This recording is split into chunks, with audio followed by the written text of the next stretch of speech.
വിദേശത്ത് ജോലി തേടുന്നവർ റിക്രൂട്ട്മെന്റ് തട്ടിപ്പുകാരെ സൂക്ഷിക്കണമെന്ന മുന്നറിയിപ്പുമായി വിദേശകാര്യ മന്ത്രാലയം.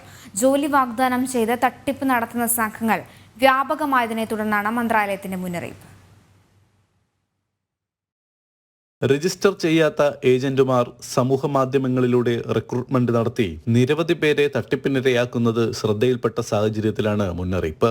ഔദ്യോഗികമായി രജിസ്റ്റർ ചെയ്യാത്ത നിയമവിരുദ്ധ റിക്രൂട്ടിംഗ് ഏജന്റുമാർ നിരവധിയുണ്ട്. കേരളത്തിലടക്കം ഇത്തരം വ്യാജ കേന്ദ്രങ്ങൾ നടത്തിയവർ പിടിയിലായിരുന്നു. ഇവർ വ്യാജവും നിയമവിരുദ്ധവുമായ ജോലികൾ വാഗ്ദാനം ചെയ്ത് തൊഴിലന്വേഷകരിൽ നിന്ന് വൻ തുകകൾ ഈടാക്കുകയും ചെയ്യും. ഫേസ്ബുക്ക്, വാട്സപ്പ്, ടെക്സ്റ്റ് മെസ്സേജുകൾ വഴിയാണ് ഇരകളെ കണ്ടെത്തുന്നത്. കൃത്യമായ ഓഫീസോ വിലാസമോ ഉണ്ടാകില്ല. അതുകൊണ്ട് തന്നെ പരാതിയിൽ നടപടിയെടുക്കുവാനോ തട്ടിപ്പുകാരെ കണ്ടെത്തുവാനോ സാധിക്കാറില്ല.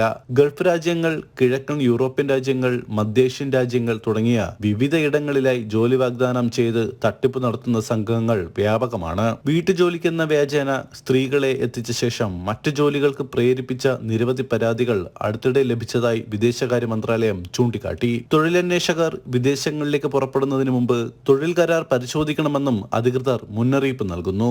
വിദേശ തൊഴിലുടമ, റിക്രൂട്ട്മെന്റ് ഏജന്റ്, എമിഗ്രന്റ് വർക്കർ എന്നിവർ ഒപ്പിട്ട തൊഴിൽ കരാറിന് മാത്രമേ സാധുതയുള്ളൂ. തൊഴിൽ കരാറിൽ ശമ്പളവും മറ്റു ആനുകൂല്യങ്ങളും സംബന്ധിച്ച് വ്യക്തതയുണ്ടാകണം. രജിസ്റ്റർ ചെയ്ത റിക്രൂട്ട്മെന്റ് ഏജന്റുമാർ ഇന്ത്യൻ ഗവൺമെന്റ് കുടിയേറ്റ തൊഴിലാളികൾക്കായി ഏർപ്പെടുത്തിയിരിക്കുന്ന പ്രവാസി ഭാരതീയ ഭീമാ യോജനയിൽ തൊഴിലന്വേഷകരെ നിർബന്ധമായും ചേർത്തിരിക്കണം.